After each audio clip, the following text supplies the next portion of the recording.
उदारवादी क्रांति का परिणाम। रूढ़िवादी शक्तियां 1848 में उदारवादी आंदोलनों को दबा पाने में कामयाब हुई। यानी जब रूढ़िवादी शक्तियां फिर से आने लगी तो उन्होंने क्या किया, यानी कि जो राजतंत्र है फिर से आने लगा। उन्होंने क्या किया, उदारवादियों के जो आंदोलन थे उनको दबाने लगे और वो उसमें कामयाब भी हुए, किंतु पुरानी व्यवस्था बहाल नहीं कर पाई। ठीक, राजाओं को ये समझ में आना शुरू हो गया था कि उदारवादी राष्ट्रवादी क्रांतिकारियों को रियायतें देकर ही क्रांति को समाप्त किया जा सकता है। और जो राजा थे वो क्या समझ गए थे कि हमें अगर क्रांति को समाप्त करना है तो हमें क्या करना पड़ेगा, हमें उदारवादियों को कुछ ना कुछ छूट देनी पड़ेगी, उनको कुछ ना कुछ सुविधाएं देनी पड़ेंगी, तभी ये जो है क्रांति समाप्त होगी। अतः 1848 के बाद के वर्षों में मध्यम और पूर्वी यूरोप के निरंकुश राजशाहियों ने उन परिवर्तनों को प्रारंभ किया जो पश्चिमी यूरोप में 1815 से पहले हो चुके थे। फिर क्या हुआ, 1848 के बाद जो मध्य और पूर्वी यूरोप के जो निरंकुश राजशाहियों ने क्या किया था, उन चेंजेस को अपने यहाँ लागू किया जो पश्चिमी यूरोप में पहले से 1815 से लागू थे। इस प्रकार हैब्सबर्ग अधिकार वाले क्षेत्रों और रूस से भूदासत्व और बंधुआ मजदूरी समाप्त कर दी गई थी। हैब्सबर्ग शासकों ने हंगरी के लोगों को ज़्यादा स्वायत्तता प्रदान की, हालांकि इससे निरंकुश मैग्यारों के प्रभुत्व का रास्ता ही साफ हो गया था। ठीक है, तो ये तो परिणाम हुआ उदारवादी क्रांति का, है ना। मतलब यहाँ पे जब क्रांति हुई तो बंधुआ मजदूरी भी समाप्त कर दी गई और रूस में क्या हुआ, भूदासत्व भी का अंत हो गया था, है ना। नेक्स्ट है बच्चों की उदारवाद में समस्या क्या थी। तो समस्या तो देखते हैं बच्चों कि संपत्तिवान पुरुषों को ही वोट देने का अधिकार था। उदारवादी जो थे वो क्या कहते थे कि जो जिनके पास पैसा है, जिनके पास क्या कहते संपत्ति है, वो ही पुरुष केवल वोट दे सकते हैं। उदारवादी के समय नेपोलियन की नागरिक संहिता वापस आई जिसमें लिखा था कि पुनः सीमित मताधिकार, और उसने महिलाओं को अवयस्क दर्जा देते हुए उन्हें पिताओं और पतियों के अधीन कर दिया। यानी जब ये नागरिक संहिता नेपोलियन की लाई गई तो क्या हुआ, इसने क्या किया, सीमित मताधिकार ही रखा और जो महिलाओं को क्या किया, पिता के अंडर ही रखा और पति के अंदर ही रखा, वे स्वतंत्र नहीं थी। उदारवादी के समय राज्य में चीज़ों के आवागमन पर नियंत्रण कर दिया गया था।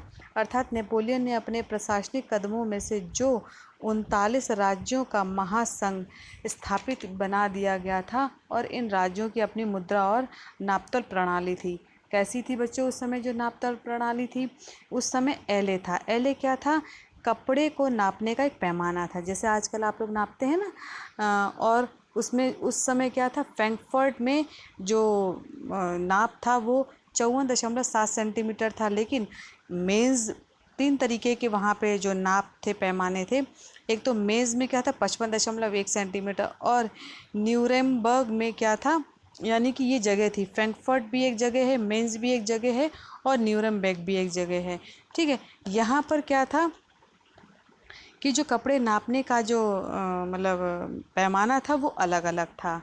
इससे क्या हुआ, व्यापारी जो थे 1833 में हैम्सबर्ग से 11 सीमा शुल्कों को पार करके न्यूरेमबर्ग जाते थे, यानी 11 नाके पार करके, यानी कि उन्हें हर जगह 11 जगह उन्हें शुल्क देना पड़ता था, यानी कि 5% सीमा शुल्क देना पड़ता था।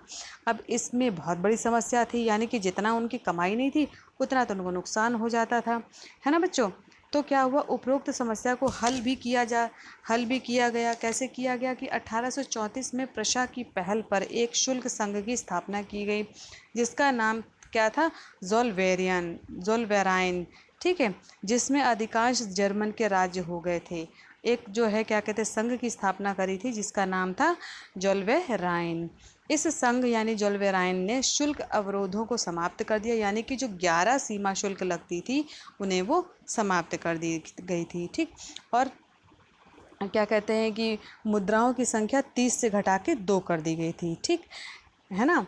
अब देखते हैं बच्चों कि 1815 के बाद नया रूढ़िवाद आया। अब ये रूढ़िवाद देखते हैं। 18 रूढ़िवाद होता क्या, सबसे पहले तो देखेंगे रूढ़िवाद क्या है। तो ऐसा राजनीतिक दर्शन जो परंपराओं, रिवाजों और स्थापित संस्थाओं पर बल देता है। यह तीव्र परिवर्तन की अपेक्षा करते हुए धीरे धीरे परिवर्तन को प्राथमिकता देता है। ये क्या है? ऐसा राजनीतिक दर्शन जो परंपराओं, रिवाजों और स्थापित संस्थाओं पर बल देता है, यानी कि उन रूढ़ियों पे वो बल देता है, उन परंपराओं पे जो पहले से चली आ रही हैं, है ना।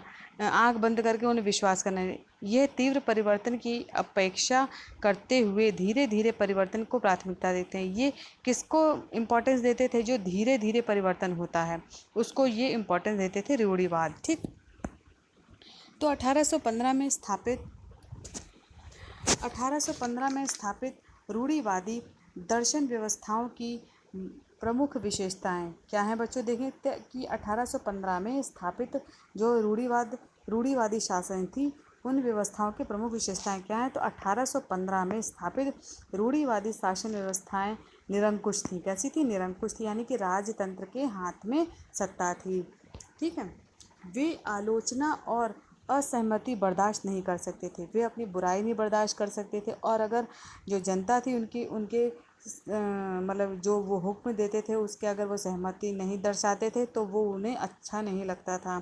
उन्होंने उन गतिविधियों को दबाना चाहा जो निरंकुश शासकों की वैधता पर सवाल उठाती थी, और उन लोगों को, उन चीज़ों को, उन क्रांतियों को दबाना चाहा जो मतलब जो रूढ़िवादी राजा थे उनके खिलाफ खड़े होते थे। ज़्यादातर सरकारों ने क्या किया? सेंसरशिप के नियम बनाए। इसका उद्देश्य क्या था? अखबारों, किताबों, नाटकों और गीतों में व्यक्त उन बातों पर नियंत्रण लगाना था जिससे फ्रांसीसी क्रांति से जुड़े स्वतंत्रता और मुक्ति के विचार झलकते थे। यानी कि क्या हुआ? उस समय सेंसरशिप के नियम बनाए गए, मतलब कि उन अखबारों, उन किताबों, नाटकों और गीतों में जो भी ऐसी अगर कोई बात आती थी जो राजा के खिलाफ होती थी या फ्रांसीसी क्रांति से जुड़ी रहती थी तो उसको वो हटा देते थे। ठीक। इन सब के बावजूद फ्रांसीसी क्रांति की स्मृति उदारवादियों को लगातार प्रेरित करती रही। लेकिन इतना सब कुछ होने के बाद, रूढ़िवादी मतलब स्थापित होने के बाद भी जो फ्रांसीसी क्रांति की जो यादें थी वो उदारवादी बिल्कुल नहीं भुला पाए और हमेशा उससे वो प्रेरित रहे। ठीक है बच्चों। तो ये तो था बच्चों 1815 के बाद नया रूढ़िवाद तथा प्रमुख उसकी विशेषताएं। ठीक। आज बच्चों यहीं पे कक्षा समाप्त होती है। धन्यवाद बच्चों। अगर आपको कोई भी प्रॉब्लम हुई हो तो आप ग्रुप में डाल सकते हैं।